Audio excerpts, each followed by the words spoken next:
जय हिंद दोस्तों। तो आज हम लोग का टॉपिक है कुछ विशेष शब्दों का अर्थ के बारे में, अर्थ को जानेंगे। तो ये एक टॉपिक नहीं है, मेनली ये जैसे कि बहुत सारा जगहों पर यूज किया जाता है, पॉलिटिकली सबसे ज़्यादा यूज किया जाता है मतलब शब्दों को।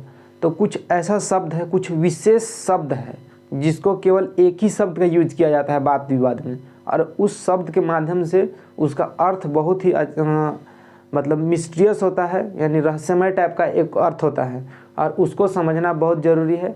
अगर उस शब्दों को अगर आप बोलचाल की भाषा में अगर कुछ एजुकेटेड जो पर्सन है, जो पढ़ा लिखा लोग हैं, उनके सामने अगर आप इन सब चीज़ों को अगर यूज करते हैं तो आपका एक अलग ही इमेज बनने लगेगा, आपका हाव भाव अलग ही पर्सनालिटी डेवलप होगा।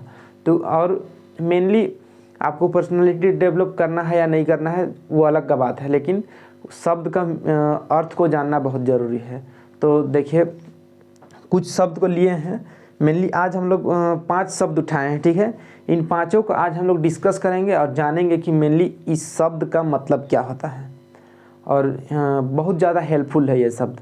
आप लोग पॉलिटिकली बहुत ज़्यादा इसका यूज सुने होंगे, तो इसके बारे में हम लोग जानते हैं। तो सबसे पहले हम लोग जानेंगे अब बफर स्टेट क्या होता है। देखिएगा, ये लाल रंग से देखिएगा, ये बफर स्टेट, ठीक है। तो बफर स्टेट क्या होता है?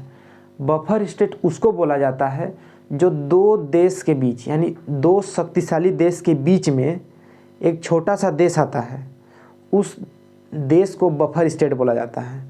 जैसे भारत और चाइना अपनी बहुत बड़ा देश है, ठीक है। भारत और चाइना बहुत बड़ा देश है, बहुत शक्तिशाली देश है। अब इन दो देशों के बीच में नेपाल आता है, भूटान आता है। तो जो नेपाल और भूटान है उसको बफर स्टेट बोला जाता है। तो बफर स्टेट किसको बोला जाता है, आई होप आप लोग समझ गए हैं। तो और एक बार बफर स्टेट को बता देते हैं। बफर स्टेट वैसा देश को बोला जाता है, यानी दो शक्तिशाली देशों के बीच या बड़े देशों के बीच में एक छोटा सा जो देश आता है उसको बफर स्टेट बोलते हैं। तो ये बफर स्टेट हो गया। अब हम लोग दूसरा देखते हैं।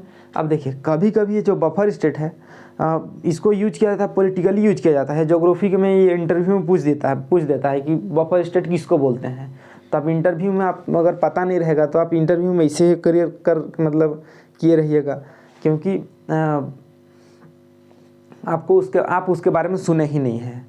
तो इसीलिए आज जान जाइए बफर स्टेट क्या होता है। तो बफर स्टेट हम लोग का हो गया। अब दूसरा देखते हैं हम लोग, ये दूसरा है कन्फेडरेशन। कन्फेडरेशन कहने का मतलब जब दो देश, दो या दो से अधिक देश आपस में मिलते हैं किसी विशेष उद्देश्य की प्राप्ति के लिए एक साथ मिलते हैं, तो उसको बोलते हैं कन्फेडरेशन।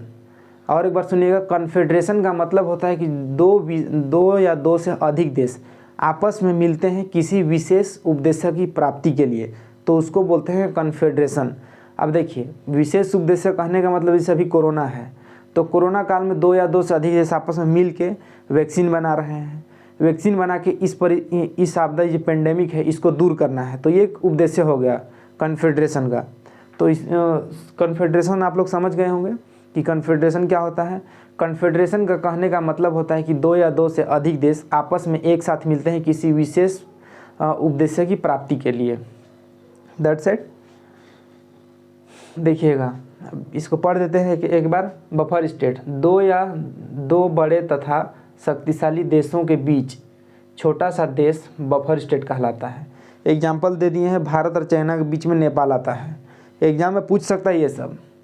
अब कन्फेडरेशन, दो या दो से अधिक देशों का आपस में किसी विशेष उद्देश्य की प्राप्ति के लिए मिल जाना कन्फेडरेशन कहलाता है। अब तीसरा हम लोग का है कंडोमिनियम। देखिए, कंडोमिनियम क्या होता है। अब हम लोग इसको कन्फेडरेशन को देख लिए। कन्फेडरेशन से ही थोड़ा सा आगे जाते हैं, ठीक है।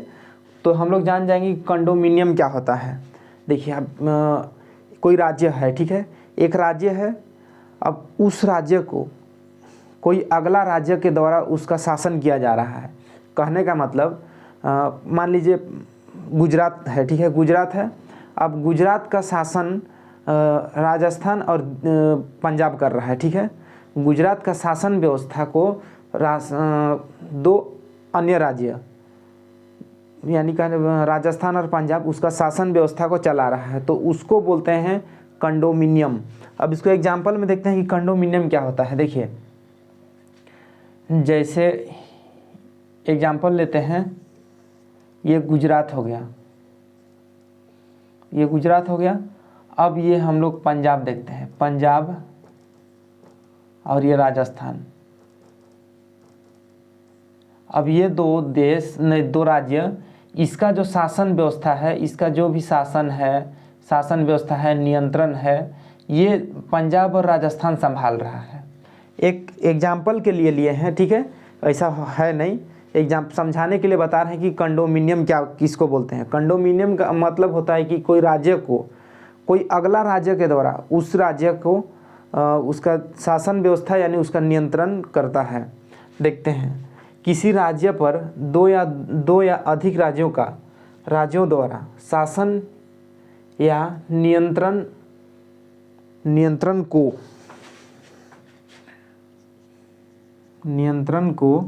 कंडोमिनियम कहते हैं। अब देखते हैं सोविनिज्म। देखिए, सोविनिज्म क्या होता है, आप लोग इंग्लिश में भी वही, ठीक है, सोविनिज्म ही बोलते हैं। अब सोविनिज्म से आप लोग कभी सुने ही नहीं होंगे कि सोविनिज्म क्या होता है। तो देखिए, सोविनिज्म का मतलब होता है कि देखिए, हद से ज़्यादा किसी कोई चीज़ को दिखाने का एक भाव होता है। जैसे कोई व्यक्ति है, वो हद से ज़्यादा अगर देशभक्ति कर रहा है या हद से ज़्यादा किसी देश, समाज, वर्ग के आदि के बारे में बात कर रहा है, तो उसको बोलते हैं सोविनिज्म। सोविनिज्म में मतलब वफादारी का भाव होता है। सोविनिज्म जब कोई ज़्यादा वफादारी करता है या ज़्यादा देशभक्ति करता है तो उसको बोलते हैं सोविनिज्म। और सोविनिज्म में ही कोई, मान लीजिए कोई व्यक्ति कोई देश के बारे में या कोई समाज या कोई वर्ग, कोई जाति विशेष के बारे में टिप्पणी कहने का मतलब वो बहुत ज़्यादा उसके बाद अपना जो जाति, धर्म, समाज जो भी है उसको वो अपना को ठीक बोलता है, ठीक है, अपना सबसे बेस्ट है। और दूसरा है वो मतलब कि एक घृणा का भाव उत्पन्न करता है दूसरा का। जैसे दूसरा देश है, जैसे हम लोग मान लीजिए हम लोग का भारत है, भारत मेरे लिए बहुत अच्छा है, बहुत ही अच्छा है भारत। और जैसे पाकिस्तान है, मेरे लिए ख़राब है। भारत देश, जैसे मैं खुद अगर भारत का अगर बहुत ज़्यादा वफादारी करता हूँ तो उसको बोलेंगे कि सोविनिज्म। और इसी के उल्टा देखिएगा तो जैसे पाकिस्तान का अन्य देश को मेरा कहने का मतलब कि अन्य देश एक सेंस उत्पन्न होता है कि अन्य देश को घृणा उत्पन्न हो रहा है। अन्य देश के अगर नज़रिए से देखा जाए, मेरे नज़रिए से देखा जाए तो मेरा देश सही है और दूसरा देश जो है वो ठीक नहीं है। इस तरीक़ा से हम लोग सोविनिज्म में होता है। तो सोविनिज्म मतलब कहने एक ही लाइन में अगर सोविनिज्म को कहा जाए तो हद से अधिक वफादारी दिखाना सोविनिज्म कहलाता है। यह व्यर्थ की अति वफादारी या देशभक्ति को कहते हैं। अगर बहुत ज़्यादा देशभक्ति दिखा रहे हैं तो उसको सोविनिज्म कहा जाएगा, ठीक है। या किसी जाति, समाज, वर्ग के आदि लोगों को अगर आप घृणा के नज़र से अगर बता रहे हैं, ठीक है, तो वो सोविनिज्म हो जाएगा। अपना को अच्छा कह रहे हैं और दूसरा को बेकार कह रहे हैं तो वो एक सोविनिज्म का ये है। देखिए, सोविनिज्म यह व्यर्थ की अति वफादारी या देशभक्ति को कहते हैं जो व्यक्ति या समूह द्वारा किसी देश, समाज या वर्ग के लिए दिखाई जाती है तो उसको बोलते हैं सोविनिज्म। अब देखिए, डिटेंट क्या होता है। डिटेंट का यूज आप लोग सुने हैं लेकिन आप लोग मतलब समझ में आएगा ही नहीं कि डिटेंट क्या होता है। डिटेंट का मतलब होता है जैसे कोई देश में बहुत ज़्यादा विवाद हो गया है, ठीक है, कोई दो देश के बीच में विवाद हो गया है, बहुत ज़्यादा विवाद था, ठीक है। अब वो जो देश है, जो दो देश में विवाद था, अब वो देश में जो विवाद है वो धीरे धीरे कम होने लगा है और वो आपस में मिलने लगे हैं। कहने का मतलब कि अब जो उसमें मन मुटाव था दो देशों के बीच में, अब वो धीरे धीरे ख़त्म होने लगता है। और वो आपस में मिल जाते हैं, ठीक है, मिलने लगते हैं, तो उसको बोलते हैं डिटेंट। यानी जो विवाद होता है मेन, जैसे हम लोग का पाकिस्तान और भारत का है, अभी हम लोग का विवाद चल रहा है, ठीक है, कश्मीर को लेके। एक्चुअली में कश्मीर हम लोग का इंडिया का है, ठीक है, अब पाकिस्तान भी इंडिया का ही है। वैसा अगर होगा तो पाकिस्तान को भी हम ही लोग ले लेंगे, ठीक है। तो लेकिन ये विवाद चल रहा है, लेकिन अब बढ़ चुका है, तो पाकिस्तान अपना जो एरिया है उसको अपना वहाँ रहे, जो कश्मीर है उसको छोड़ दे, ठीक है, तो विवाद ख़त्म हो जाएगा। तो उसको लेकर बात विवाद हो रहा है। अगर पाकिस्तान कश्मीर को दे दिया, ठीक है, यानी पीओके वाला भाग को दे दिया, सॉरी कश्मीर बोल दिए हैं, थोड़ा सा मिस्टेक हो गया है, पीओके वाला जो भाग है उसको दे दिया, तो हम लोग पाकिस्तान और भारत के बीच में धीरे धीरे जो मन मुटाव है, मान लीजिए वो धीरे धीरे कम होने लगा और आपस में मिलने लगे। लेकिन ऐसा होने वाला तो है नहीं अभी, ठीक है। तो मेनली उसी को डिटेंट बोलते हैं। जब दो देशों के बीच तनाव की स्थिति ढीली होने लगती है और वे एक दूसरे के निकट आने लगते हैं, तो इस दशा को डिटेंट कहते हैं। तो हम लोग का मेनली ये 5 वर्ड उठाए थे, ये पाँचों हो गया है।